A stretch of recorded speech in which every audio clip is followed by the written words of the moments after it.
ಅಮ್ಮ ಮಾ ಅಮ್ಮ ಮಾ ಏನ್ ಪುಟ್ಟ? ಮಾ ಹೊಟ್ಟೆ ತುಂಬಾ ನೋವು ಮಾ.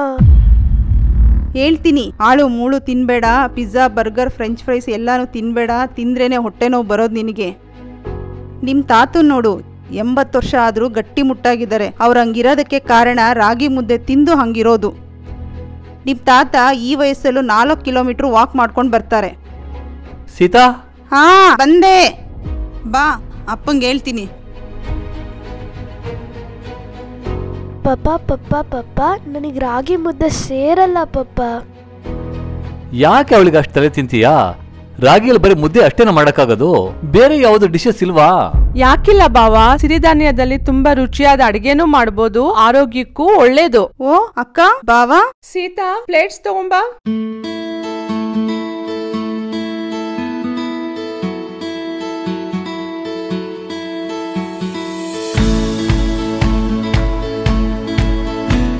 ನವಣೆ ಬಿಸಿಬೇಳೆ ಬಾತು, ಸಾಮೆ ಪಾಯಸ, ರಾಗಿ ಶಾವ್ಗೆ, ಉಪ್ಪಿಟ್ಟು.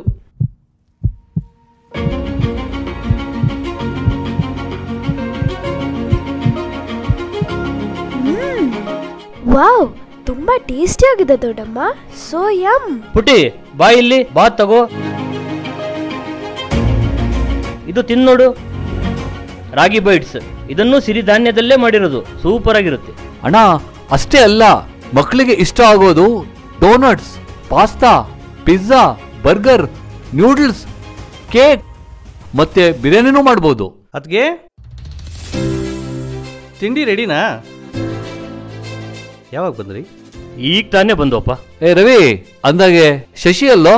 ಅಣ್ಣ ಇಲ್ಲೇ ಹೊರಗಡೆ ಹೋಗಿದ್ದಾನೆ, ಬರ್ತಾ ಇದ್ದಾನೆ.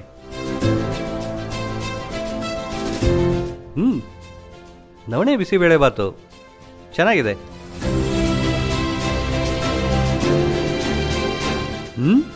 ವಾವ್, ಸಾಮೆ ಪಾಯಸ ಸೂಪರ್ ಆಗಿದೆ.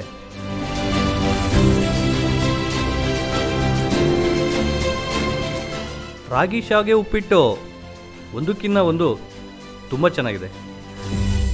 ವೆರಿ ಹೆಲ್ದಿ ಬ್ರೇಕ್ಫಾಸ್ಟ್ ಇವತ್ತು. ಚಿಕ್ಕಪ್ಪ, ಯಾವಾಗ ನೋಡಿದ್ರು ಮಿಲೆಟ್ಸ್ ಬಗ್ಗೆನೇ ಮಾತಾಡ್ತೀರಾ. ಏನದು ಮಿಲೆಟ್ಸ್ ಅಂದ್ರೆ? ಅದಷ್ಟು ಒಳ್ಳೇದಾ? ಎಸ್, ಬೈಲಿ. ಮಿಲೆಟ್ಸ್ ಅಂದರೆ ಸಿರಿಧಾನ್ಯಗಳು, ಹಿರಿಧಾನ್ಯಗಳು. ರಾಗಿ, ಸಜ್ಜೆ, ನವಣೆ, ಆರ್ಕ, ಬರುಗು, ಸಾಮೆ ಇವೆಲ್ಲ ಸಿರಿಧಾನ್ಯಗಳೇ. ಪ್ರತಿಯೊಂದಕ್ಕೂ ಅದರದ್ದೇ ಆದ ವೈಶಿಷ್ಟ್ಯತೆ ಇದೆ.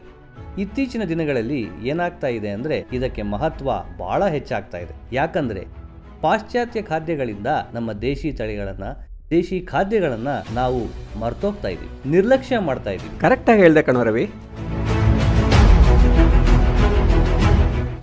ಅಣ್ಣ ಬಂದ್ಯಾ? ಅದಕ್ಕೆ ಒಂದು ಗ್ಲಾಸ್ ನೀರು ಕೊಡಿ. ಹಾ ತಂದೆ ಶಶಿ. ನೀನು ಹೇಳ್ದಂಗೆ ಸಿರಿಧಾನ್ಯಗಳು ಬೆಳೆಯೋದು ಅಷ್ಟೊಂದು ಕಷ್ಟ ಏನಿಲ್ಲ ಕಣೋ ರವಿ. ಆಮೇಲೆ ಕಡಿಮೆ ನೀರು, ಹೆಚ್ಚು ಫಸಲು, ಯಾವ ಸೀಸನಲ್ಲಿ ಬೇಕಾದ್ರೂ ಬೆಳೆಬೋದು ಕಣೋ. ಇವುಗಳನ್ನ ಬೆಳೆಯೋದಕ್ಕೆ ಅತಿ ಕಡಿಮೆ ರಾಸಾಯನಿಕ ಬಳಸ್ತೀವಿ. ಪರಿಸರಕ್ಕೂ ಒಳ್ಳೇದು, ರೈತರಿಗೆ ಹೆಚ್ಚು ಲಾಭದಾಯಕ ಕೂಡ ಕಣೋ. ಇನ್ಫ್ಯಾಕ್ಟ್ ಅಣ್ಣ, ಇತ್ತೀಚೆಗೆ ಎಲ್ಲರೂ ಕಾಡ್ತಾ ಇದೆಯಲ್ಲ, BP, sugar, acidity, hypertension, ಇದಕ್ಕೆಲ್ಲ ಸಿರಿಧಾನ್ಯ ರಾಮಬಾಣ ಕಣ. ಅದಕ್ಕೆ ಶಶಿ ಅವನ ತಾತನ ತರ ಸ್ಟ್ರಿಕ್ಟ್ ಆಗಿ ಡಯಟ್ ಫಾಲೋ ಮಾಡಿ ಫಿಟ್ ಆಗಿರೋದು. ಅಣ್ಣ ಇದಕ್ಕೆಲ್ಲ ನಮ್ಮ ಪ್ರೊಫೆಸರೇ ಕಾರಣ. ಆಕ್ಚುಲಿ ಇವತ್ತು ಅವ್ರನ್ನ ಬ್ರೇಕ್ಫಾಸ್ಟ್ ಇನ್ವೈಟ್ ಮಾಡಿದೆ ಕಣ. ಇಷ್ಟೊತ್ತಾದ್ರೂ ಬರ್ಲಿಲ್ವಲ್ಲ?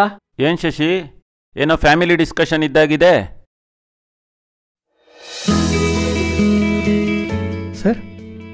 ಶಶಿ, ರವಿ, ಸಿರಿಧಾನ್ಯ ಒಂದು ಸೂಪರ್ ಫುಡ್. ನಾವು ಇನ್ಮೇಲೆ ನಮ್ಮ ಆರೋಗ್ಯ ಕಾಳಜಿನ ಮಾಡಲೇಬೇಕು. ಯಾಕೆ ಅಂತ ಹೇಳಿದ್ರೆ, ನಾವು ದೇಶಿ ತಳಿಗಳಿಗೆ ಹೆಚ್ಚಿನ ಪ್ರಾಧಾನ್ಯತೆ ನೀಡಿ ನಮ್ಮ ಪ್ರತಿ ಆಹಾರದಲ್ಲಿ ನಾವು ಸಿರಿಧಾನ್ಯಗಳನ್ನ ಸಾಧ್ಯವಾದಷ್ಟು ಮಟ್ಟಿಗೆ ಬಳಸಲೇಬೇಕು. ನಮ್ಮೆಲ್ಲರ ನಡೆ ಸಿರಿಧಾನ್ಯಗಳ ಕಡೆ.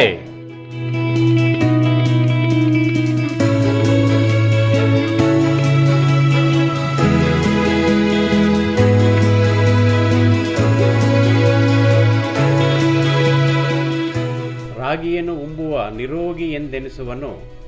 ರಾಗಿಯು ಭೋಗಿಗಳಿಗೆಲ್ಲ ಬಡವರಿಂಗಾಗಿ ಬೆಳೆದಿರುವುದು ಸರ್ವಜ್ಞ. ನವಣೆ ಬೆಳೆದ್ರೆ ಬವಣೆ ಇಲ್ಲ, ರಾಗಿ ತಿಂದರೆ ರೋಗ ಇಲ್ಲ. ಜೋಳ ತಿಂದವ ತೋಳದ ಹಂಗೆ. ನಮ್ಮೆಲ್ಲರ ನಡೆ ಸಿರಿಧಾನ್ಯಗಳ ಕಡೆ. ನಮ್ಮೆಲ್ಲರ ನಡೆ ಸಿರಿಧಾನ್ಯಗಳ ಕಡೆ. ನಮ್ಮೆಲ್ಲರ ನಡೆ ಸಿರಿಧಾನ್ಯಗಳ ಕಡೆ.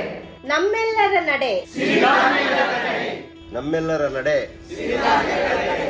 ನಮ್ಮೆಲ್ಲರ ನಡೆ ಸಿರಿಧಾನ್ಯಗಳ ಕಡೆ. ನಮ್ಮೆಲ್ಲರ ನಡೆ ಸಿರಿಧಾನ್ಯಗಳ ಕಡೆ.